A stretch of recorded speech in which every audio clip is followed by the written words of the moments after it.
can be a great people, Kal-El. They wish to be. They only lack the light to show the way. Welcome everybody to the video. I'm trying to get the light, like the box light, out of the frame here. It's still in there. See, look at it. Just kind of goes back just a little bit. Okay, now it's out of the frame. Okay, perfect. So we're going to talk about shipping today. This is just a bonus video. We're not going to do the total deep dive into shipping, but talk a little bit about shipping costs on items that are under £1. Due to the recent change in, or the not necessarily just the rise in shipping cost that just occurred. So I'm not sure my computer is beeping for some reason. Right off the bat, though, I did get a return in. So that is something you do have to deal with when you're selling, when you're a seller of anything, really. You're going to have to expect returns. Now, I do sell a lot of electronics, and I don't like to be too much into electronics. And the reason why, because of returns. So this is the item that was returned. You can see there, it's a external DVD, CD, reader, writer, all that. A lot of modern laptops and computers are coming without these. So if you want to watch a DVD, or like I do, I take DVDs and I rip what we call rip the data off, or we copy the data off the DVD and I put it onto my media server. And you'll need one of these. So, but this just came back today, and reason why it came back, it said item not described, which this was exactly in the picture, so I don't know why. Then he said, I plugged it in and it said malware or virus or something like that. I'm like, what? It doesn't make any sense. I mean, there was no disk in there. It's not a hard drive, which could potentially have, damaging information on it, or a virus or something. It's not a thumb drive or anything like that, which also could potentially have that information on there. It's a DVD drive. There's really no reason for it to say that, or for it to have that on there. And not only that, but it's an OEM, or original from the manufacturer, Dell branded. It even has the the old Dell box that came with it as well too. So no idea what they're talking about, but this is something you do deal with when it comes to electronics. Is you get a lot of returns if you fully test them. If you don't test them, you're going to get returns, because it's a gamble, right? You don't know if it's working or not working. However, if they are working, you will still get returns for not working, or as item not described, like I just did. And I got it back in. This was actually brand new sealed, by the way. It's no longer brand new sealed, but because he put down item not in the picture, I have no choice but to give him a full refund back. If this was, oh, I just didn't like it, or doesn't fit, or something like that, then I can, because I have I offer free returns, top rated plus, I can keep 50% of the sale back, because it wasn't returned in its original state.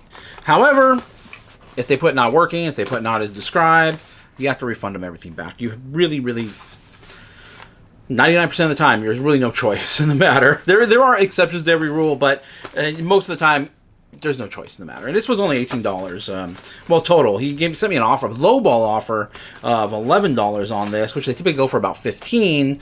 I have these priced up a little bit more because these are official from Dell, and they do sell. And I've been selling these. I got a whole bunch of these actually, so they've been slowly selling. However, I got it back, of course. Opened it back up, tested it. Perfectly fine. Works perfectly fine. And I'll tell you this, 80% of the time, about 80%, maybe a little bit more, maybe like 90% of the time, more like 95% of the time, every time I get an electronic back, because I fully test everything. Before I list it, it goes fully tested. Make sure it's fully working and functional, especially with keyboards. So every time I get it back, open it back up, it works perfectly fine. I just had a camera too as well. There was a camera the guy sent me back. Said it doesn't work. Every time I go to zoom in, it turns off. And so I got it back in the mail, and I'm testing it again. I'm testing the zoom back and forth. Nothing happens. It works perfectly fine. I'm not sure.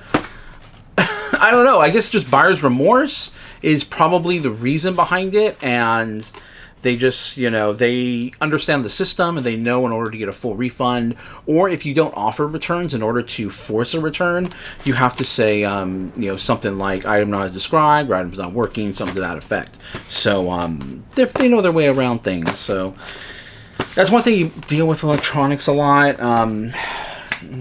mechanical things, which is why I don't like to be 100% in that category, because it's going to be a high return category. I like to be into collectibles.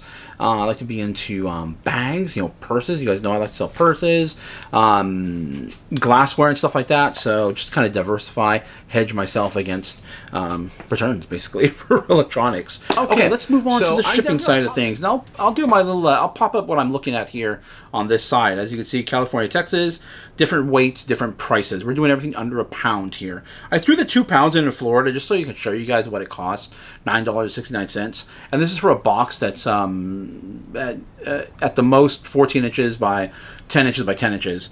After that, once you start getting beyond those dimensions, now that's going to start to play a role in how much it's going to cost to ship items out, not just the weight.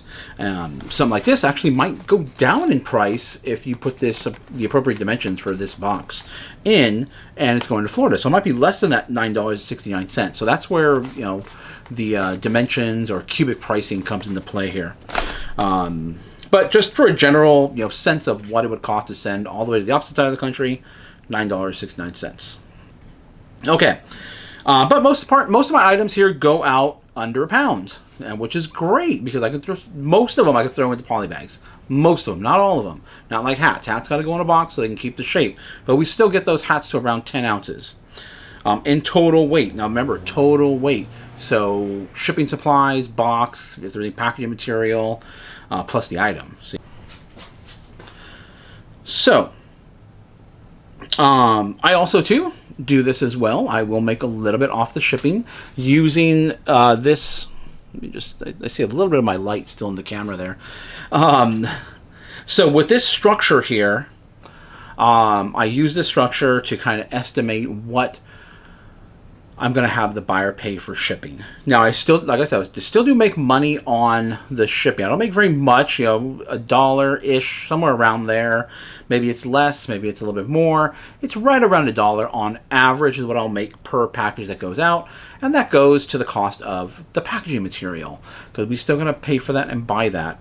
The one thing that you have to be aware of is that when you sell an item on eBay, eBay is going to, if you charge shipping for your buyers, if you're free shipping, then you don't have to worry about this. But the shipping cost plus the final sale of the item is what eBay takes into consideration when they are subtracting their percentage. So remember that the shipping cost is there's a eBay's taking their cut of the shipping cost. So just be aware of that, which is why we kind of overestimate a little bit to make a little bit more, I guess on the item as a whole, because they're charging us as if the shipping and the price of the shipping and the price of the item is one thing. So because after that we still have to buy the shipping label. So the buyer is not buying the shipping label. They're giving you the money so that way you can purchase the shipping label. So we're still using that money for something. So we always need a little bit more just to help with shipping supplies, because shipping supplies do cost quite a bit. Boxes can range up to about $1 a box. If you buy more in bulk, you can get them for a better price. Golf boxes, golf club boxes, those will be around 2 pounds. I'm sorry, $2, a little over $2 is what I can get it at. That's about the cheapest. And I don't really order those in bulk, and I don't really sell that many golf clubs, so it's generally around $2 a box. So it can add up. You can say like $2, it's just $2, but everything adds up. Okay. But let's get into the shipping cost here. So 8 ounces is about the bottom of where I'll go. I don't really, ship anything out that's going to end up weighing less than 8 ounces. It's incredibly rare. I can't remember the last time I did that. So 8 ounces is going to be the bottom. Usually, though, where I will be at is around 10 ounces. So 10 ounces is right about where it's going to cost. Right around where the total weight of the item will be for me, and which is where I like to keep it for these smaller items that are under a pound, is hopefully right around 10. Hats are generally right around 10 ounces with a box. And then as you can see, so if you go up to 8 ounces, it's going to cost $4.47 to ship that item out to Texas. $4.21 to go to California, and $4.68 to go out to Florida. Then the next bracket, if you stay between 8 ounces and 12 ounces, then it's going to be $5.32 to ship that item out to Texas, $4.87 to California. You can see the numbers to the side. Then after that, we got the 15 to up to, okay, so 15 ounces, or up between 12 to 15 ounces. Okay, that's what I was looking for. I was mixing up my numbers. So if you go between 12 to 15 ounces, now, if you're at 12.1 ounces, you have to round up to 13. You cannot round down to 12. You round up. Sometimes I do get the USPS will give me money back for overpaying. I've never had the opposite happen that I can remember. But I do know it does happen where they will take money away if you underestimate. So be careful. Be cautious. I don't know if they would send your items back to you if it's too much or if it's too little. I don't know, or if eBay will come down on you for anything. I don't know, because it hasn't happened to me, and I haven't really heard it happen to anybody else. So just make sure to get everything correct, as correct as you can. Okay, so if it's 15.1 ounces, then you round up to 16 ounces, which 16 ounces is a pound.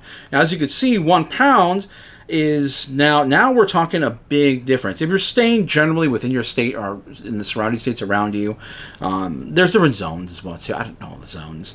I just know if I ship to Nevada, it's going to be the same price as California. It's not going to be that much. So $5.73 in California. So we have about about a 21-cent increase. But once you start going to the mid part of the country around Texas. And these are states that I've shipped to recently, as of recently, that means today, so, because I ship every single day.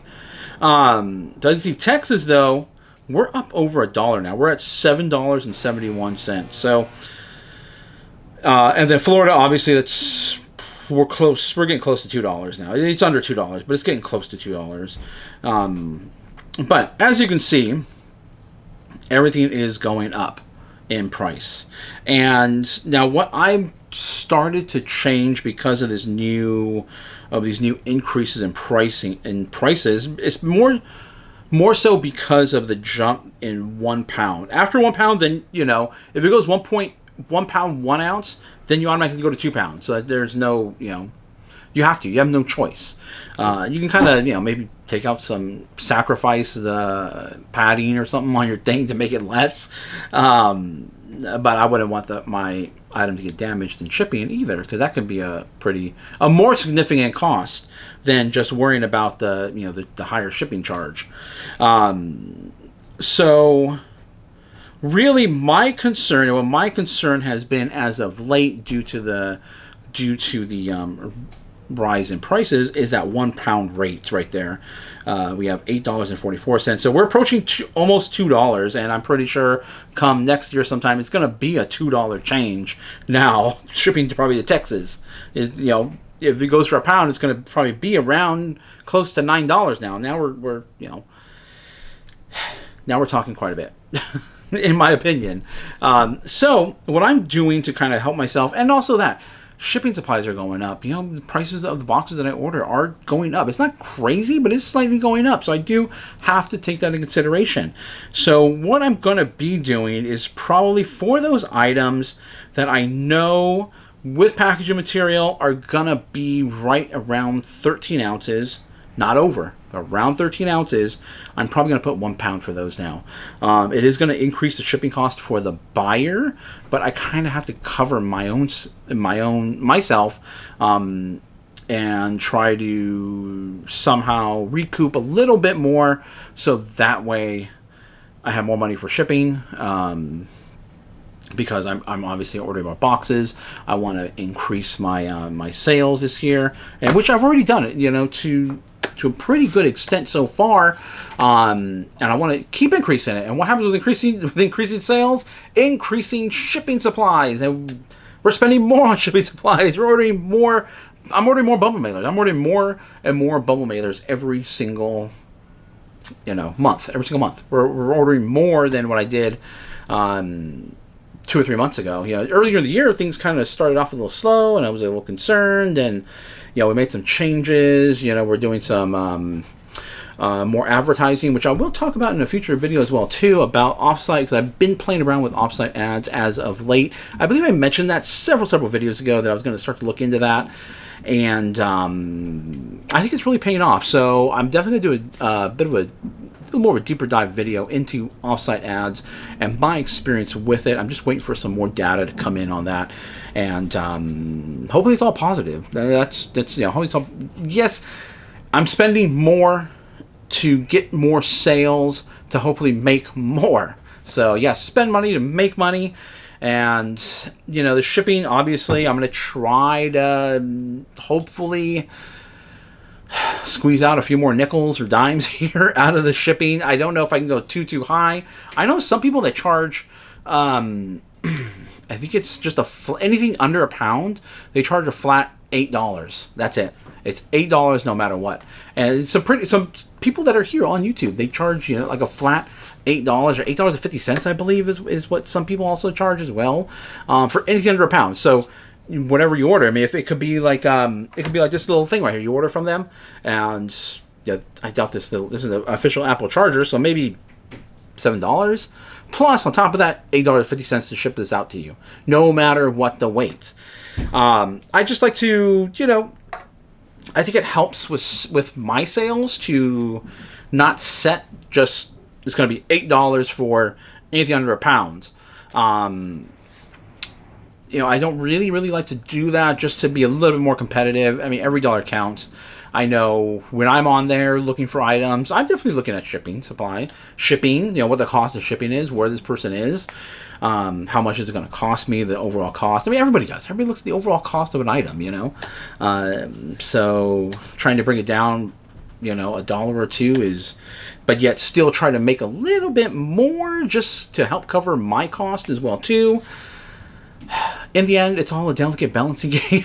It's all a game. We're just, trying to balance everything out, hopefully, and make money at the end of the day is what we're trying to do. Oh, I have been using a lot more priority bubble mailers. So envelope bubble mailers. So when they initially did the change over to Ground Advantage, I kind of just stopped using them altogether, and I didn't really have a need for them because the cost was low. But now that they have raised it, I have found that items that can fit in those bubble, and probably the envelope. I know some people do use the cardboard envelopes.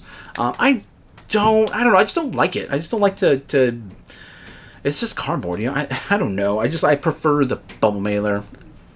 But the flat $8.54, if I'm not mistaken, is what the cost is right now. Pretty sure it's $8.54. So anything you could get inside that bubble mailer, you could ship for $8.54. I'm almost 100% sure that that's what the cost is. So what do I put in there? Definitely not glass. I'm not putting glass in one of the bubble mailers. I might put something like this. Like this box would fit in there for sure. This is not really going to get too damaged at all. It is a disc drive, but it actually has padding on the inside, and I can wrap it with bubble wrap, and I can still get inside a bubble mailer. Jeans. What else? Sweaters. So jeans and sweaters are generally going to be a little over £1.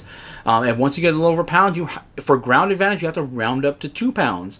And if it's going over to Florida, it might be more beneficial, not just for you, but not just for the buyer, I should say, because you're going to pay a little bit less, but for you as well, because those bubble mailers you don't have to pay for. Remember, USPS priority stuff you can get free from the post office.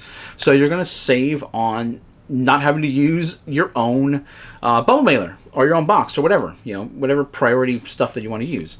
Your DVDs and stuff like that. Well, these usually go media mail, so media mail is still pretty low, so not too bad on media mail. But anything like this shape or size, that's not going to break. That can survive the trip in a bubble mailer. You can do that. Yeah. So just keep that in mind. That it is now. I'm now looking at using those padded priority and padded envelope. I gotta remember the exact name because it's not. I don't know. To me, it's not an envelope. It's a poly mailer, but they call it a padded envelope.